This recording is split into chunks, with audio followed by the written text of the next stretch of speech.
बिस्मिल्लाहिर्रहमानिर्रहीम। नाज़रीन, मैं हूं आसिम नसीर और आप देख रहे हैं हमारा यूट्यूब चैनल आसिम सीरीज।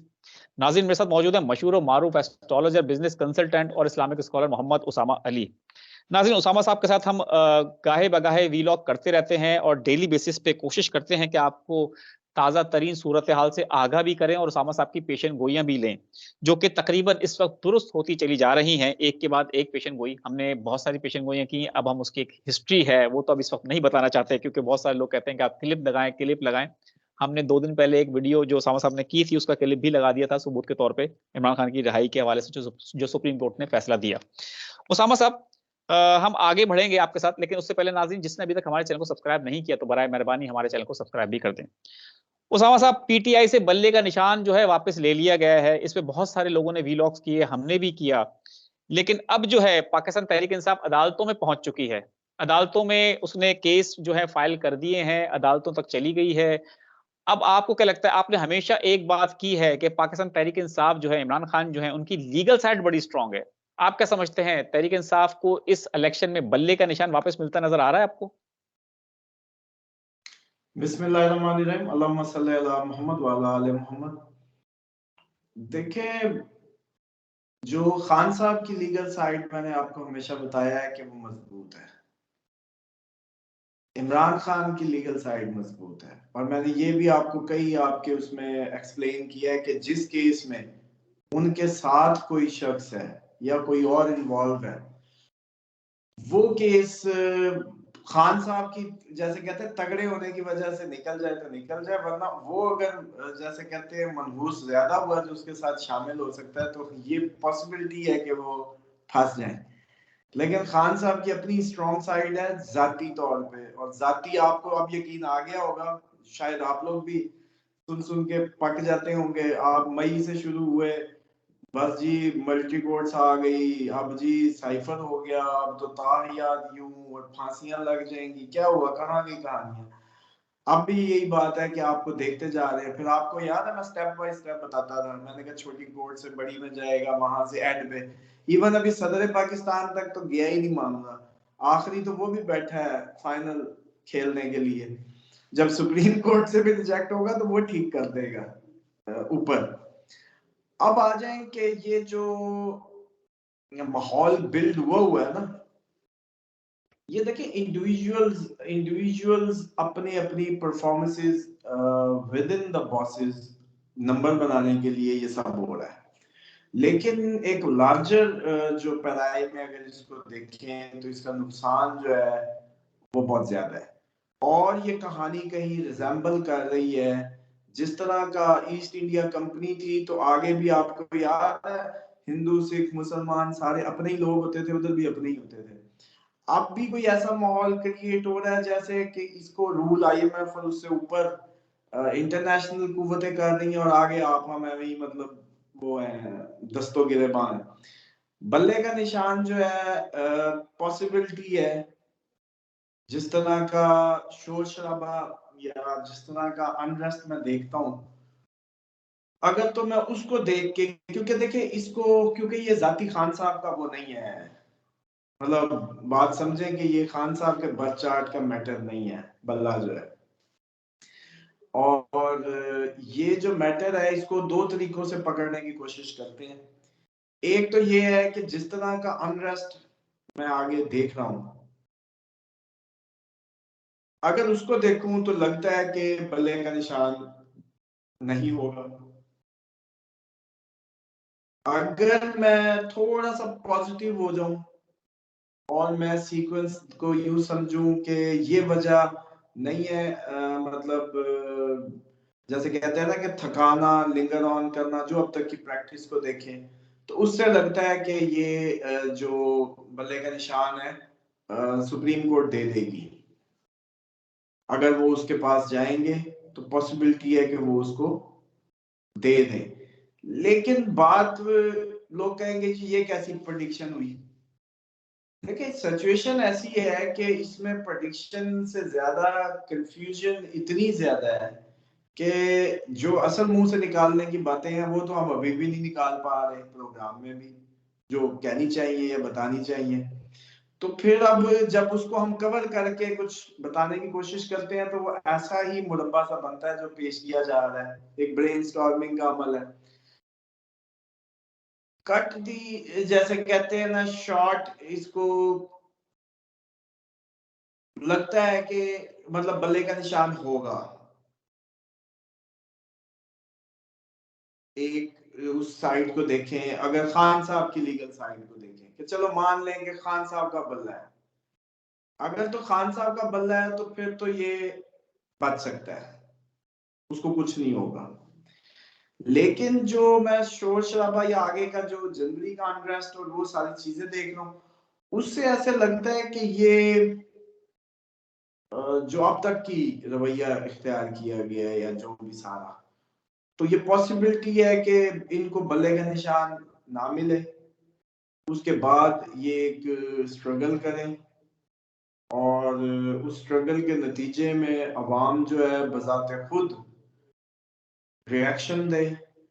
और यह लगता है कि पता नहीं ये क्यों रिएक्शन चाह रहे हैं, मतलब बच्चे को भी पता है कि आई लव यू का जवाब आई लव यू टू है, आई हेट यू का जवाब आई हेट यू है? तो आई ये hate you too. I don't know कि किस तरह की स्टेबिलिटी लाने का प्लान है मतलब एक बंदा है जी, आसिफ साहब आप चोर है, इलाके के बदनामे जमाना डाकू है, आपने कागजात में नामजद की जमा करा दी, लेट द पीपल डिसाइड, या तो गेम ही खत्म करें ये, वरना लोगों को डिसाइड करने दें, इसमें क्या आ रहा है, जेल में भी लोग बैठ के इलेक्शन लड़ सकते हैं, आपका ही कानून कहता है ना। हालांकि होना तो ये चाहिए कि इमाम कबा होगा तो इलेक्शन लड़ेगा वरना नहीं लड़ेगा, लेकिन जब कोई शख्स जेल में बैठा भी कागजात नामजदगी जमा करा सकता है, इट मींस एथिक्स तो है ही नहीं लॉ के पास इनको, क्योंकि पता है कि वो झूठे मुकदमात में भी हो सकता है मतलब हमारा जस्टिस सिस्टम जो है वो इतना वीक है कि खुद ही जानता है। वरना आप बताएं कि क्या करना है ऐसे बंदे का भी, 1 लाख की आबादी या 5 लाख की आबादी का सरपरस्त उसको बनाना है जो खुद जेल में है या खुद किसी कानून शिकन आदमी है, तो वो कानून की जैसे कहते हैं ना कानून पे अमल दरामद क्या कराएगा, या नुमाइंदा कैसा नुमाइंदा, तो अजीब खिचड़ी है ये।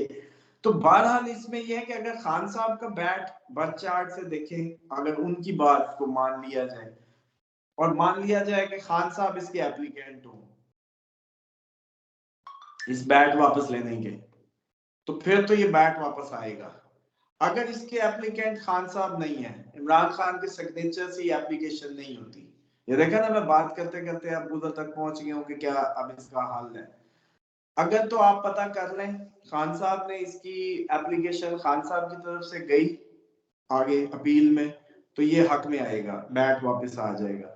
लेकिन अगर एप्लीकेंट खान साहब ना हुए इसके, मतलब खान साहब को जी हक ही नहीं है बल्ला मांगने का, इस तरह से बात हुई, तो फिर ये बल्ला गया। बिल्कुल ठीक समझ है। लें मेरा नुक्ता टेक्निकल, ये टेक्निकल नुक्ता है। अगर ये खान साहब का इस्तेकाक हुआ तो वापस मिल जाएगा, अगर ये खान साहब के नेम से कोई साइन वाइन ना हुए कि जी बखिदमत जनाब बिल्कुल ठीक है। चीफ इलेक्शन कमिश्नर या जस्टिस साहब हैं अल आरिज, बिल्कुल जैसे कहते हैं ना इमरान अहमद खान न्याजी, अगर हुआ तो बल्ला वापस है, अगर ये ना हुआ तो बल्ला वापस पॉसिबल है कि ना हो। बिल्कुल ठीक है। हाँ, बिल्कुल हम समझ गए और हमारे सुनने वाले भी समझ गए होंगे कि आपका ये कहना है कि खान साहब की लीगल साइड बड़ी स्ट्रांग है, उनके इस नाम से अगर होगा तो ये फैसला उनके हक में आ सकता है। ठीक है उसामा साहब हमने देखा कि पूरी कोशिशें की गई कि तहरीक इंसाफ को इलेक्शन के जो अमल से दूर रखा जाए, पूरी क़यादत को उठा के जेल में तकरीबन बंद कर दिया गया, बहुत सारे लोगों से पार्टी छुड़ा दी गई। एक पूरी सिलसिला है 1 साल का, अगर आप जितने भी हमारे देखने वाले हैं, हमें सुनने वाले हैं, वो अगर देखेंगे तो उनको नज़र आएगा। आखिर में एक रह जाता है इंतखाबी अमल में कि कागज़ात नामज़दगी जमा कराए जाते हैं, वो भी छीने गए हमने देखा। बहुत ज़्यादा अफ़सोसनाक वाक़यात पेश आए, पाकिस्तान की तारीख़ में ऐसा नहीं हुआ। उसके बावजूद पाकिस्तान तहरीक-ए-इंसाफ एक ज़िम्मेदार सियासी जमात होने का मुज़ाहिरा करती चली जा रही है और अभी भी गौहर ख़ान ने और उनके काफ़ी सारे जो लीडर हैं, उन्होंने कहा है कि हम सब कुछ होने के बावजूद इलेक्शन का बॉयकॉट नहीं करेंगे। क्या कहेंगे आप पाकिस्तान तहरीक-ए-इंसाफ एक बहुत सियासी जमात और एक ज़िम्मेदार सियासी जमात होने के नाते, उसका इस अमल को कैसा देखते हैं आप? और जो अमल वो बॉयकॉट नहीं कर रहे, कहीं उसकी वजह यही है कि इस वक्त उनको पता है कि उनकी पॉपुलैरिटी इस वक्त इतनी उरूज पे है कि इस सियासी अमल का बाइकआउट करना उनके लिए नुकसानदेह होगा? देखिए इसमें आप फिर आप देखें वो क्लिप निकाले जिसमें मैंने कहा था बाइकआउट नहीं करेंगे, इस दफा नहीं करेंगे, और इसीलिए ये बाइकआउट जब नहीं करेंगे तो प्लान पूरा नहीं होगा। बाइकआउट करते तो इन्होंने कहा तो चलो ठीक है, तुमने खुद ही बाइकआउट किया, हमने तो इलेक्शन करा लिया, हम तो खेलने आए थे, खेल के गए। अब इसीलिए बल्ला छीनने की साजिश है। ये तो बाइकआउट नहीं कर रहे तो फिर बल्ला तो छीनो, फिर और डैमेज की तरफ जाओ, और बैट के बगैर क्रिकेट खिलाने का चक्कर है। तो फिर मैं ये समझता हूँ कि अवाम का पैसा नहीं जाया करना चाहिए। जब है ही आपने 150 सीटों वाली पार्टी को कैसे कहते हैं गंजी मंजी बना के उसको वो कर दिया है, तो जो 80-90 सीटें ऊपर की थी या बाद की दूसरी पार्टियों की, उनके लिए इतने पैसे खर्च करने की क्या जरूरत है जो उसका मतलब तीसरा हिस्सा बनती हैं। चुप करके उन्हीं के ही बंदे लगे हुए हैं। मोहसिन नकवी साहब जरदारी साहब के हैं, वो उनके हैं, फवाद हसन फवाद नून लीग के हैं। इन्हीं को सूबों पे ला के बिठा के खत्म करें कहानी। मतलब जरूरत ही नहीं है पैसे जाया करने की।